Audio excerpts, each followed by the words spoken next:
मोगाच्या भावान भयणीनो, आयज दोनूय वचपां आमकां बरी संदेश दितात.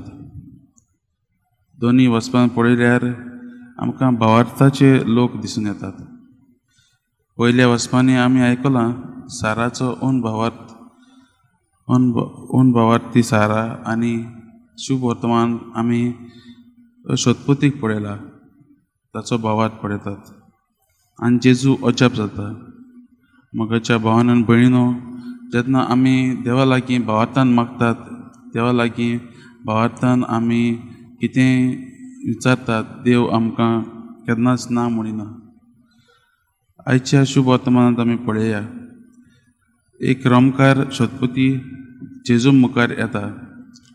त्या काळार रोमकार लोक जुदेवांचेर राज चलयताले, आनी देखून जुदेवांक रोमकारांचेर जायतो राग आसलो.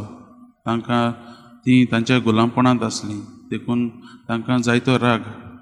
पूण आयच्या शुभ वर्तमानांत आमी पळयलां, एक रोमकार सोदपुती एक मोवाळ काळजाचो. ताका ताच्या चाकराचो जायतो मोग आसा. तो ताच्या चाकराची जायती काळजी घेता, आनी ताचे कडेन जायती पदवी आसा, दुसऱ्यांक कास लावंक, दुसऱ्यांक पानीश करूंक. पूण तो जाणा ताचो चाकर बरो ना, आनी ती ताका बरो करची पदवी आपणा कडेन ना म्हणून. आनी तो खालती जाता आनी जेजू मुखार येता.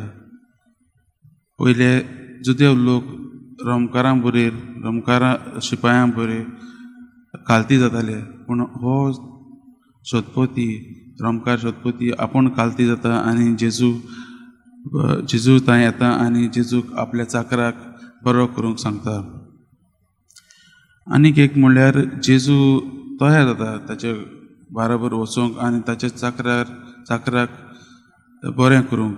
पूण सोदपोतीक जाणा ताचें एकूच उतर पुरो. सोदपोतीक जाणा ताचेर एकूच उतराचेर भार दवरल्यार आपलो चाकर बरो जातालो म्हूण. आनी हाका लागून आमी पळयता जेजू ताचो हो भावार्थ पळोवन चड अजाप जाता.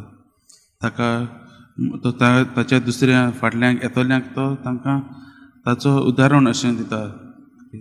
ह्या आख्या इस्रायलांत ताणें खंयच असलो भावार्थ पळोवंक ना म्हणून. आमच्या जिवितांत आमी जायते गोश्ट सोंसतात, जायते आमकां दुमाळे येतात, आमी बरीं ना जातात.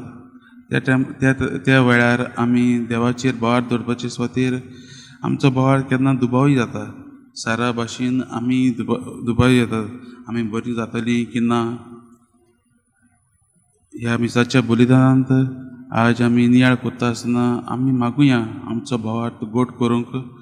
त्या सोदपोती भाशेन आमचो भावार्थ जेजूच्या उतराचेर आसूंक आमी वावरुया.